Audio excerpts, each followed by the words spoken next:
আসসালামু আলাইকুম, সবাই কেমন আছেন? আশা করছি সবাই অনেক বেশি ভালো আছেন। আজকে আমার নতুন একটি ব্লগে সবাইকে স্বাগতম। দেখতেই পাচ্ছেন আজকে আমরা সবাই একটু নামাতে এসেছি। এখানে মরিচ গাছ অনেকগুলা লাগাইছিলাম, আরও আগের ভিডিওতে আমরা দেখাইছিলাম।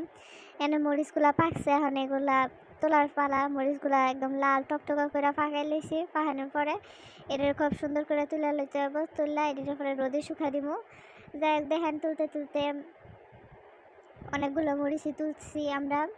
দেখেন অনেকগুলো মরিচই তুলতেছি, মাশাল্লাহ অনেকগুলো মরিচ হয়েছে আমাদের খেতে, একদম লাল টকটকা। এত দূর থেকে এত বেশি সুন্দর লাগে ক্ষেতের দিকে তাকাইলে। আবার কয়েকদিন আগে হয়েছিল যে বৃষ্টির কারণে গাছগুলো সব, মানে বৃষ্টির মধ্যে শিলাবৃষ্টি হয়েছিল, বাতাসের লেগে গাছগুলো সব ডইসে পড়ছে মিহি মিহি। তো দেখেন এই গাছগুলোর উল্টায় খুব সুন্দর করে লইতেছি।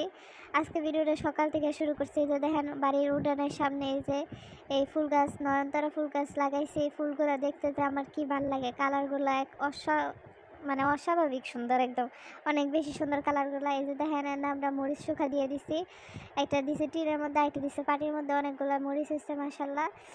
এদিকে হচ্ছে আবার এই যে গেট ফুল গাছ যেটা কয়, আমার ছোটো বোনটা হয়েছে। আবার অ্যালোভেরাও এই যে দেখেন, আরও অনেকগুলো মরিচ। কালারগুলো এত বেশি সুন্দর আছিল, লাল টকটক একদম অনেক সুন্দর লাগতেছিল। এগুলো একটা টিনের মধ্যে দিয়া উপরে রোদে দিয়ে দিছে। তারপরে আবার পুঁই শাক আর দাঁড়া উড়ে আনছে, এগুলো আব্বু মানে বাজারে নিয়ে বিক্রি করার লেগে এগুলো উড়ে আনছে। এটারে খুব ভালোভাবে মাইপা চেপা লইতেছে, তারপর বিক্রি করবো। তো এর মধ্যে দেখতে দেখতে আবার দুপুরে গেছে, আবহাওয়াটা একটু কেমন জানি আসলো, বুঝেই যাইতেছে না। তো দুপুরের দিকে আমরা হইতেছে যে এক বেল পাড়তেছিলাম, বেলের শরবত বানাবো আজকে। মোটামুটি গরমই পড়ছে, তো বেলের শরবত বানানোর লেগে আমরা বেলটা খুব বাড়ি ঝাড়ি করতেছিলাম। আর যে বাঁশটা দিয়ে ফাটতে লইছিলাম, আল্লাহ গো আল্লাহ এত ভারী আসছিল। এই যে দেখেন বেল গাছের মধ্যে আবার একটা পাখিও বাসা করছে। আমরা যখন গেছি বেল গাছে বেল ফাটতে দিছি, তখনই পাখিটা উড়ে গেছে গা, মনে হয় বা বাচ্চাও আছে পাখির এনে। তো দেখেন এই যে এই বেলটার কারণে অনেক বেশি চেষ্টা করতেছি। তো আমি আবার এদিকে ক্যামেরা একটু ঘুরাইতে দিই, আর আবার ফাইনাল এসে বেলটা ডাব করে পড়ে গেছে গা। তো এই ভিডিওটা দেখেন, এই যে আমরা বেলটারে খুব ভালো করে ভাঙ্গা সেঙ্গা এটার ভিতরতে সব কিছু লইয়া পানির ভিতর দিয়া হাত দা যাই যেমনি ইচ্ছে এমনি করবেন, হাত দা চামিচ দা এটি ফালাই লাইতেছে। এটি সাইকেল হলেও পারেন। আর বেলের মধ্যে বেশি বিষয় হয় না, আবার চাকরিটা হুদি মাখ মহের লেগা চিন্তা করছি যে হাতেই ফালাই দেওয়া যাব। তো এর মাঝখানে আবার কয়ে নিতেছি যে এই যে এখন যে পরিমাণ গরম, সবাই বেশি বেশি পানি খাইবেন, বেলের শরবত খাইবেন, তাহলে শরীরটা ভালো থাকবো। আর দোয়া করবেন সবাই। আর আমাদের চ্যানেল এখনও যারা যারা সাবস্ক্রাইব করেন না, অবশ্যই সাবস্ক্রাইব করবেন। আর আমরা ফেসবুকের মধ্যে যে ভিডিওগুলো আপলোড করি, তারা অবশ্যই লাইক করবেন, শেয়ার করবেন, কমেন্ট করবেন। আর যারা এখনও জানেন না ফেসবুকবাসীরা যে আমাদের ইউটিউবে চ্যানেল আছে, তারা অবশ্যই সাবস্ক্রাইব করবেন। চ্যানেলের নাম হয়েছে village life with daily blog. তো দেখেন এনে আমরা আবার চিনি দিয়ে দিতেছিলাম খুব ভালো করে। এই যে চিনি দিয়ে এটা খুব ভালো করে লাগতে, এবং আসলে ঠান্ডা পানি দিয়ে যেহেতু বানাইছিলাম, শরবতটা এত বেশি মজা ছিল যা কোয়ার বাইরে। মানে এটা খুব ভালো করে লাইরে সাইডে লইতে, এবং অনেক বেশি মজাদার আসলে এই শরবতটা। তো আবার যে আবার পেঁপেও কাটছিল, মানে ঠান্ডা গরমের মধ্যে ঠান্ডা ঠান্ডা খাবার খেতে সবারই ভালো লাগে। ফ্রিজের মধ্যে আগে থেকে পেঁপে রাখা আছে। পরে দেখেন এই যে গ্লাসের মধ্যে শরবত ঢাইলা লইতেছে, এটা এই গ্লাস ওই গ্লাস করে খুব ভালো করে ঢাইলা লইতে হবে। এই যে দেখেন খুব ভালো করে ঢাইলা লইতেছে, যাতে নিচের চিনিটাও খুব সুন্দর করে মিক্সড হয়ে যায়। আর এডি করতে করতেই হয়ে গেল আমাদের শরবত বানানি। আজকে সন্ধ্যার দিকে একটা পুডিং বানাবো চিন্তা ভাবনা করছিলাম, দুধ আছে যেহেতু। এর লেগে ফার্স্টে ভালো করে 1 কেজি দুধ নিয়ে নিচ্ছি, এটারে খুব ভালো করে জাল দিতে হবে। আর পুডিংয়ের লেগে সাইডে ক্যারামেল বানাইতেছি, এর লেগে চিনি দিয়ে দিতে হবে। চিনি দিয়া এটা লাড়তে একদম ক্যারামেল বানাইতে হবে। আবার করে দিতেছি, যারা এখনও আমার চ্যানেলটা সাবস্ক্রাইব করেন না, অবশ্যই সাবস্ক্রাইব করে দিবেন।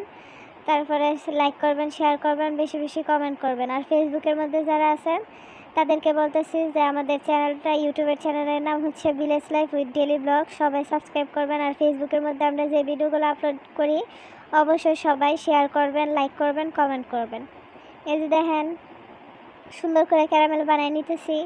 আস্তে আস্তে বানাইতেছি। তো আরেকটা কথা কয়ে রাখি, ক্যারামেলের মধ্যে আপনারা অনেকে আবার চিনির মাঝে পানি দিয়ে বানান, আমি আবার এটা করি না, কারণ নয়তো আমার ক্যারামেলটা সুন্দর হয় না। আবার কেউ বেশি বানাইতে যায় একদম কালা বানাইলে না যে কালার সুন্দর হইব, কিন্তু তারা কিন্তু এটা তিতা লাগবে। আমার ক্যারামেলটা একদম পারফেক্টভাবে হয়েছে। এই যে দেখেন দুধটারে কতটুক শুকাইছে, একদম একটু গাঢ় গাঢ় করে নিছি। পুডিংয়ের লেগে মেন নিচ্ছে দুধটা ভালো করে জাল দিতে হবে। তারপরে একটা প্যানের মধ্যে লয়ে লেছি, একটা ডিম দিয়ে দিলাম, বিট লবণ, তারপরে দিয়ে দিছি চিনি, আর দিয়ে দিছি জেলি। এটা আমি আপনারা জানি না অন্য জায়গায় দেখছেন কিনা, তবে আমি এটা সবসময় ইউজ করি। আমার জেলিটা দিলে ডিমের যে কাঁচা গন্ধটা এটা পাওয়া যায় না, আর একটা ক্রিপি ভাবে। তো দেখেন এটারে খুব ভালো করে ইলেকট্রিক ব্লেন্ডারের সাহায্যে দিয়ে দিতেছি। আপনারা চাইলে নর্মাল ব্লেন্ডারও দিয়ে দিতে পারেন, আমরা ইলেকট্রিক হ্যান্ড ব্লেন্ডারের সাহায্যে এটারে খুব ভালো করে করে নিতেছি। তো দেখেন আবার সাইডেতে দুধও দিয়ে দিতেছি। দুধটা হচ্ছে খুব ভালো করে গাঢ় করে জাল দিয়ে লইছিলাম ওই দুধ, খুব ভালো করে দিয়ে খুব ভালো করে এটারে লাইড়া পরে ফুডিনের যে বাড়িটার মধ্যে ক্যারামেল করছিলাম ওই বাড়িটার মধ্যে দিয়ে দিতে এবং আবার বাইরে খুব ভালোভাবে জাহাই নেবেন, নয়তো ভিতর দিয়ে ছিদ্র থাকবো। তো এর মাঝখানে আরও একটা কথা বলে, আমি যে দিছি নামাইছি, আসলে আমার একটু মনে ছিল না ভিডিও করতে, আমি ভুলে গেছিলাম। পরে যে নামাইছি পরে মনে পড়ছে যে আমি তো ভিডিওই করি নাই। পরে ভাবলাম যে দেখি আপনাকে এই ভিডিওটা এতটুকুই আনতেই দিই। আপনারা আবার কেউ কিছু মনে করে নাই যে দেখেন পুরিংটা হয়ে গেছে সুন্দরভাবে, যে এটা নামাই লইতেছি।